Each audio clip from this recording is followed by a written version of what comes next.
Ravi de vous retrouver. Madame, Monsieur, bonsoir et merci d'être avec nous. À la une, ce soir, Aminata Touré fait ses adieux au Conseil économique, social et environnemental.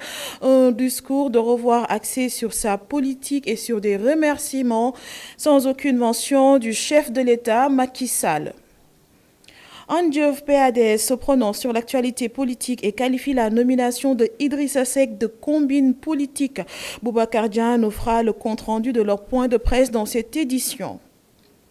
Le maintien du ministre de l'Éducation nationale, salué par certains Sénégalais qui recommandent à Mamadou Talla de trouver des accords avec les enseignants pour un bon déroulement de l'année scolaire.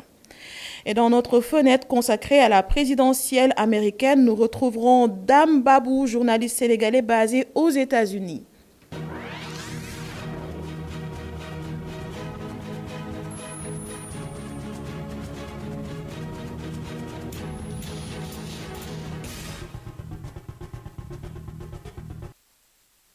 Soyez les bienvenus. Aminata Touré rompt le silence. La présidente sortante du Conseil économique, social et environnemental a fait une déclaration ce matin au sein de l'institution. Elle tire un bilan satisfaisant. Elle n'a pas prononcé un mot à l'endroit du président de la République au terme de ses remerciements. Il n'y a pas eu de passation de service avec son successeur Idrissa Seck. Aminata Touré qui a axé son allocution sur l'immigration clandestine et le civisme promet de revenir sur son avenir politique très prochainement. Mme Abdougué Kassé. Devant le pupitre dans le hall du CSE, Aminata Touré, la présidente sortante de l'institution, a remercié ses plus proches collaborateurs et tout le personnel. Toutefois, elle n'a pas prononcé un mot à l'endroit de son successeur, encore moins à l'attention du chef de l'État. Aminata Touré annonce une sortie sur son avenir politique sous peu. Évidemment, nous sommes dans une enceinte administrative. Je tiens à le dire. Les propos seront des propos administratifs. Évidemment, je suis sûr que vous voulez poser des questions politiques, mais je peux vous rassurer que nous parlerons de politique très prochainement, mais pas dans cette enceinte. Nous le ferons à l'occasion, puisque, comme je dis, mon engagement pour le Sénégal est un engagement large et continuera. Dans sa déclaration, elle est revenue sur la migration irrégulière et son lot macabre. L'ancienne première ministre milite pour l'accompagnement de la jeunesse. Nous devons parler à cette jeunesse parce qu'évidemment, lorsqu'on voit les événements récents de l'immigration clandestine et son lot de morts, comme citoyens, comme mères de famille, comme acteurs, ça ne peut que nous interpeller au plus profond de nous. Donc nous profitons également de cette occasion pour lancer un appel à cette jeunesse-là pour lui dire que son présent est ici en Afrique, son avenir est ici en Afrique et que nous devons, nous tous, faire de cette question de la jeunesse une question prioritaire. L'autre sujet qui lui tient à cœur est relatif au civisme et à la citoyenneté. Ils doivent être consolidés et renforcés pour un Sénégal meilleur, a fait savoir Mimi Touré. Le civisme et la citoyenneté. Aujourd'hui, ce sont des questions fondamentales pour notre pays qui méritent que chacun d'entre nous s'y engage, apporte sa contribution pour que le Sénégal continue à rayonner comme État respecté, non seulement dans la sous-région, mais dans le monde entier. Aminata Touré est remplacée à la tête du Conseil économique, social et environnemental par le patron de Réumi, Idrissa Seck. Les deux personnalités ont rompu avec la tradition. Il n'y a pas eu de passation de service comme à l'accoutumée. Mme Abdougué Kassé, Andjov PAD se prononce sur les questions d'actualité. Selon Mamadou Diop Decroix, la nomination de Idrissa Seck est une combine politique, mais pas la priorité du moment. Il demande aux populations et à l'opposition sénégalaise de se serrer les coudes en compte rendu de Boubacar Dia. Mamadou Diop Decroix a d'abord donné son avis sur la nomination d'Idrissa Seck à la tête du Conseil économique, social et environnemental, une nomination parmi tant d'autres qui ne sont pas les priorités du moment, selon le leader de Andjov PADS. L'obsession du président de la République devrait être aujourd'hui la résolution des questions lancinantes du chômage, et du sous-emploi de cette jeunesse qui meurt par centaines, voire par milliers dans les mers et dans le désert, ou qu'on vend comme du bétail sur les marchés libyens. Nous devons tous avoir une pensée pieuse pour ces dignes, ces fils du Sénégal, morts à la fleur de l'âge, à la recherche du faj gàcce, introuvable chez eux.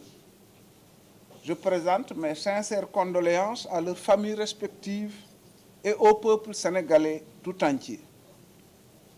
L'obsession du président Macky Sall devrait être de résoudre le problème récurrent de la faim et de la malnutrition dans notre pays avec une agriculture délaissée dont le poids ne cesse de dégringoler dans le PIB, à peine 10%.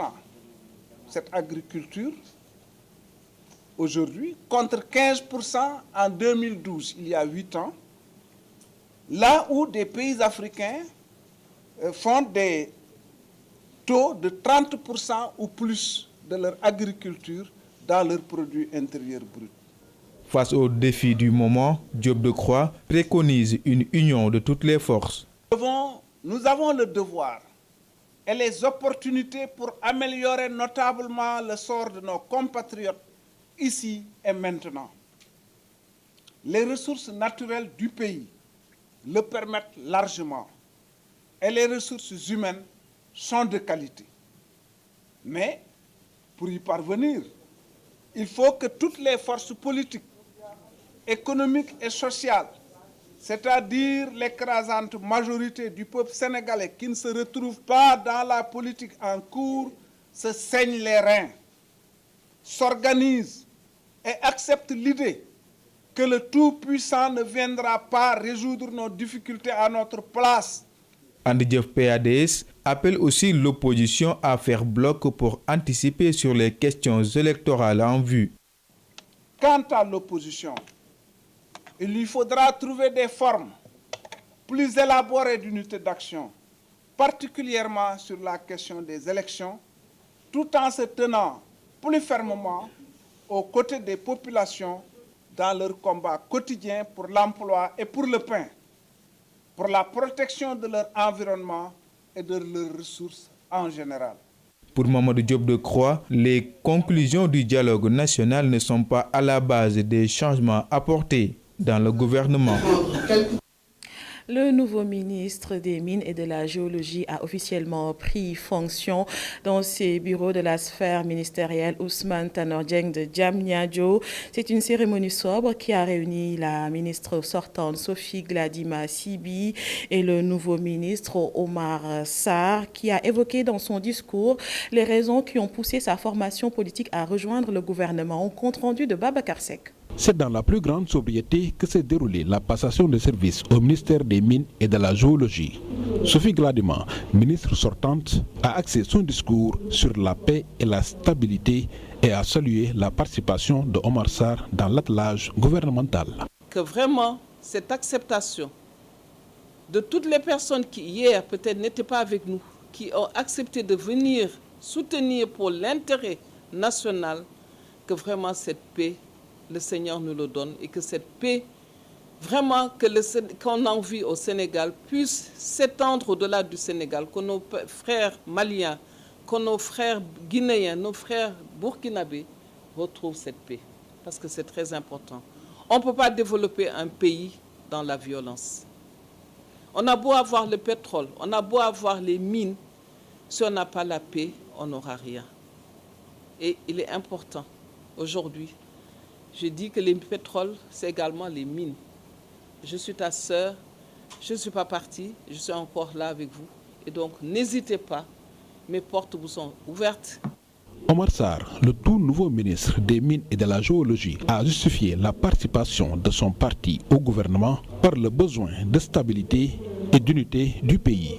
Le président de la République nous a appelés à le rejoindre dans un gouvernement élargi, pour servir le Sénégal et qui peut être menacé face, disons, à l'instabilité qu'il y a dans toute la sous-région. Et il était important de de regrouper toutes les énergies, toutes les forces pour le Sénégal. Et c'était quand même important. Nous avons en tout cas répondu présent à son appel. Les deux ministres qui ont rejoint de nouveaux postes ont fait savoir qu'ils vont immédiatement se mettre au travail pour répondre aux attentes du président de la République.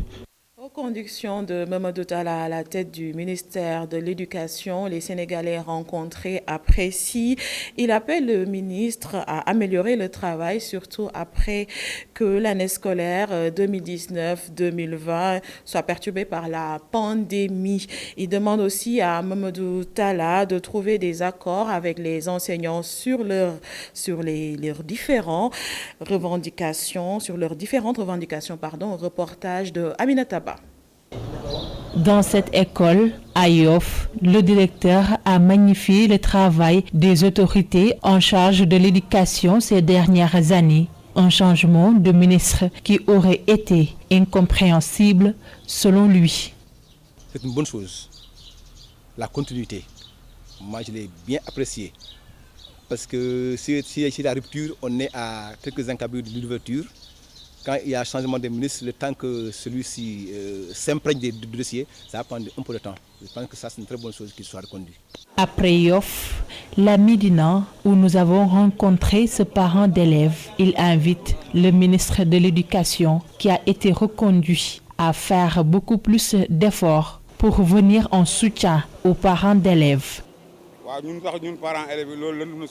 Après plusieurs mois d'arrêt des cours causés par la pandémie, nous les parents d'élèves pensons vraiment aux conditions d'études de nos enfants. Nous souhaitons vraiment que la reprise des cours soit normale. En plus, nous sommes obligés de payer les mensualités de nos enfants qui sont dans le privé, même s'ils n'ont pas étudié les 3 mois de vacances. De ce fait, nous demandons au ministre de l'Éducation nationale de tout faire pour trouver des solutions aux problèmes qui plombent l'éducation de nos enfants.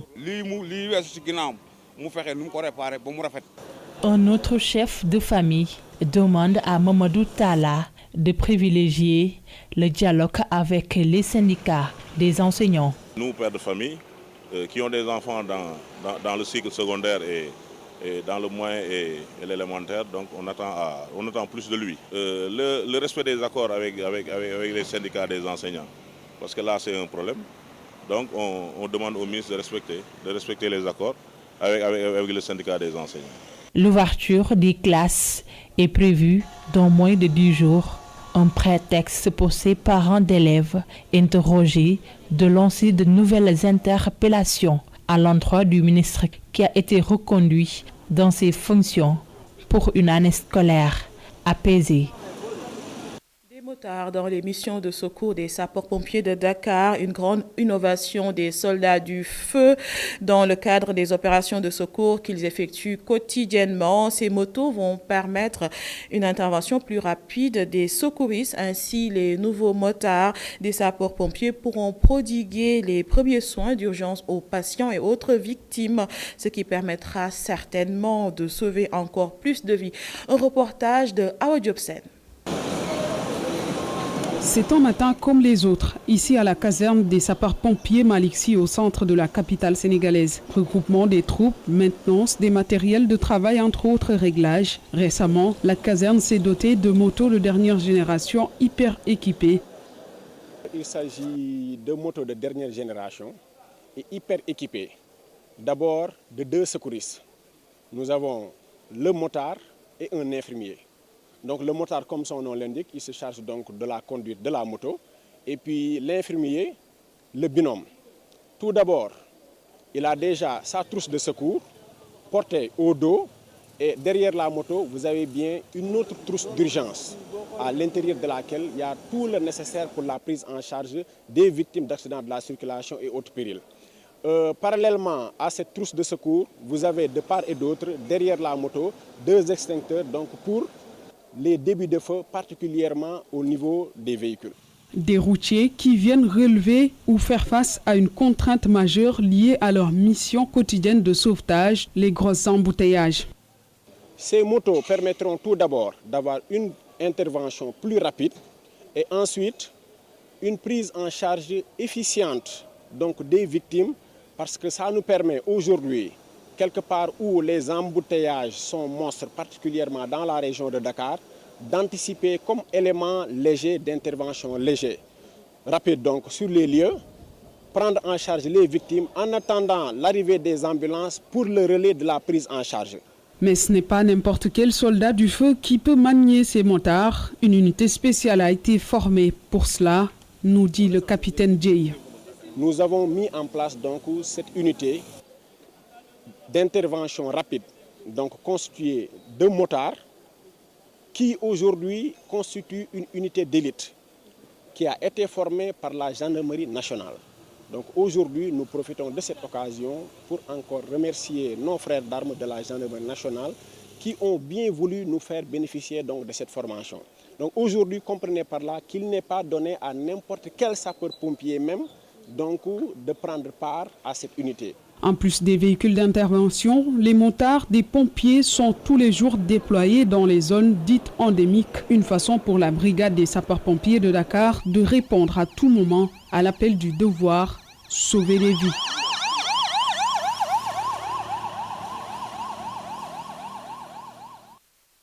Diourbel a accueilli une équipe de la mission de l'Office national de formation professionnelle pour donner aux jeunes différents types de formations. Selon le conseiller technique du directeur général de l'ONFP, il est urgent d'accompagner et d'encadrer les jeunes afin d'éviter l'immigration clandestine. Écoutons Ousmane Sen, conseiller technique à la direction de l'ONFP.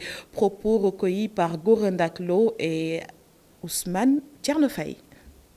Dès que ce phénomène est apparu, le directeur général vraiment a senti que l'ONFP a un rôle à jouer. En ce sens que peut-être que les jeunes qui vont en aventure n'ont certainement pas les qualifications requises, parce que sinon ils seraient passés par la voie normale. Et du coup, nous avons été même confortés par le fait que nous avons un rôle à jouer, par la dénomination actuelle de notre ministère, qui s'appelle désormais ministère de la formation de l'emploi, de la formation professionnelle et de l'insertion. Et comme j'ai dit tout à l'heure, c'est que le premier indicateur de performance de la formation professionnelle, c'est le taux d'insertion des formés. Et donc vraiment, nous allons maintenant nous attaquer encore plus, disons, de manière beaucoup plus vigoureuse, la problématique de l'insertion. Parce qu'auparavant, on faisait des formations, mais on disait on fait une aide à l'insertion. Maintenant que l'insertion revient de plein droit à ce ministère, nous avons le droit et le devoir de travailler maintenant sur l'insertion des jeunes. 172 enfants inscrits dans les écoles inclusives vont bénéficier de la carte d'égalité des chances dans les plus brefs délais. La nouvelle a été annoncée en marge de la séance de travail entre la direction de l'action sociale et l'association départementale des amis et parents d'enfants inaptes. Dr Aram Topsen, directrice de l'action sociale, et au micro de Baba Karsek. Nous leur avons dit qu'il faudra recenser l'ensemble des enfants qui sont vraiment au niveau de l'ADPI, normalement même au-delà même de ces enfants, parce qu'il a été recensé, je crois, 172 enfants qui sont déjà inscrits à 3 écoles inclusives ou bien des écoles spéciales. Donc déjà, si ces enfants n'ont pas de carte d'égalité de chance, nous pouvons faire... Ils peuvent émettre une demande et nous allons avoir un programme qui permettra d'accélérer vraiment l'élaboration de cartes d'égalité de chance pour ces jeunes-là, mais également essayer de recenser, comme nous l'avons fait à Diamaguène Sicap Mbao, l'ensemble des enfants qui ont besoin vraiment d'être appuyés et à avoir les cartes d'égalité de chance, mais également renforcer et appuyer leur enrôlement aux différents services qui sont des avantages pour la carte, notamment l'enrôlement à la bourse de sécurité familiale, l'enrôlement à la mutuelle d'épargne et mutuelle de santé, mais également au transport et tous les avantages qui sont liés.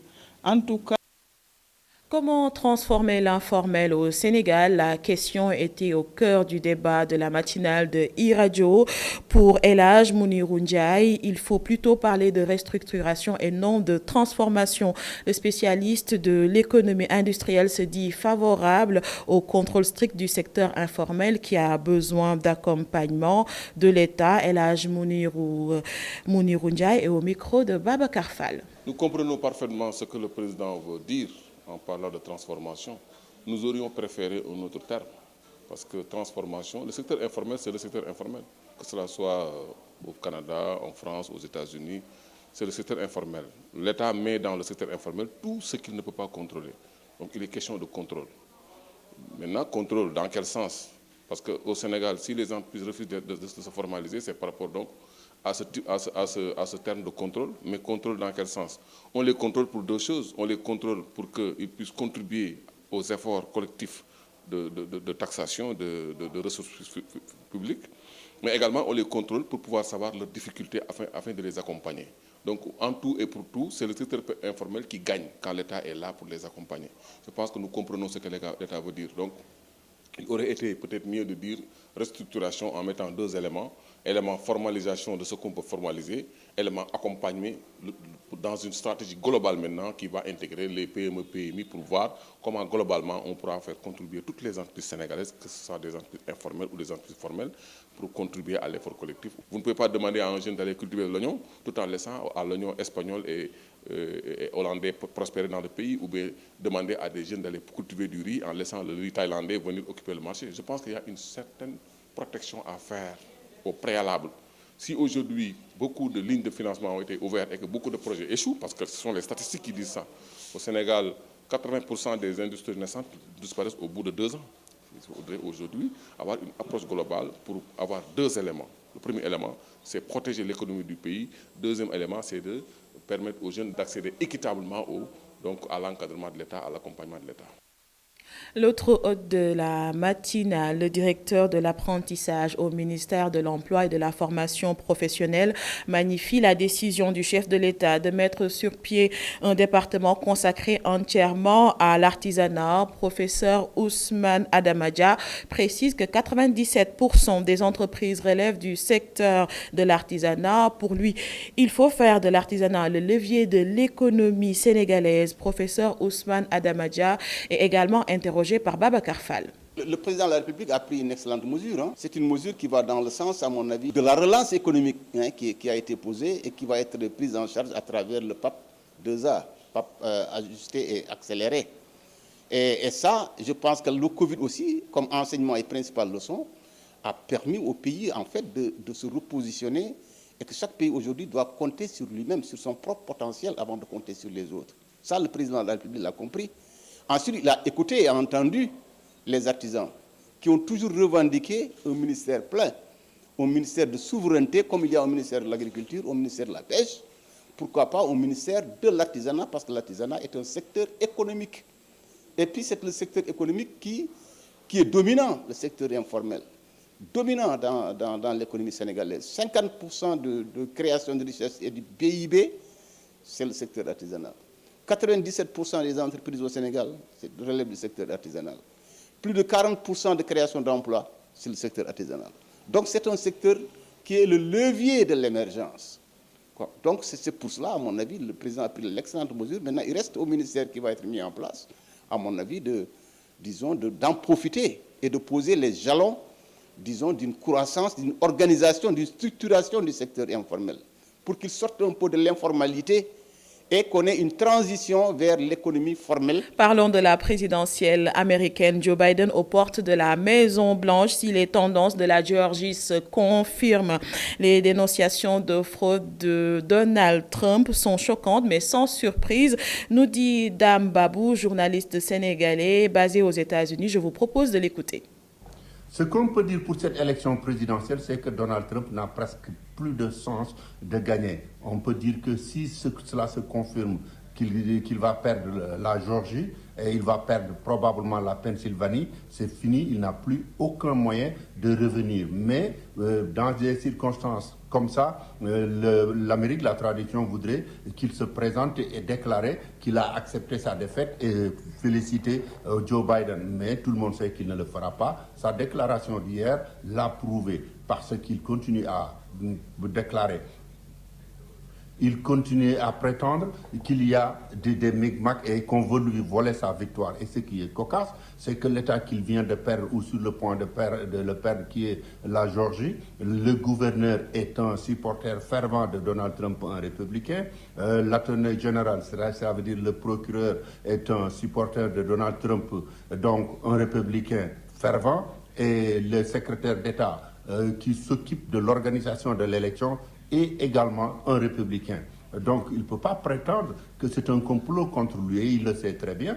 Il y a aussi l'autre État, et c'est le plus important, la Pennsylvanie. Là aussi, il prétend qu'il y a eu des problèmes. Mais même le républicain qui est à la tête de l'organisation de l'élection vient de sortir à la télé pour dire que nous sommes en train d'organiser les décomptes comme cela se doit. Il n'y a absolument aucune difficulté qu'on peut maintenant nous présenter, et que si Donald Trump veut aller au tribunal, il peut bien le faire, mais nous sommes en train de faire notre travail correctement, et celui-là est un républicain.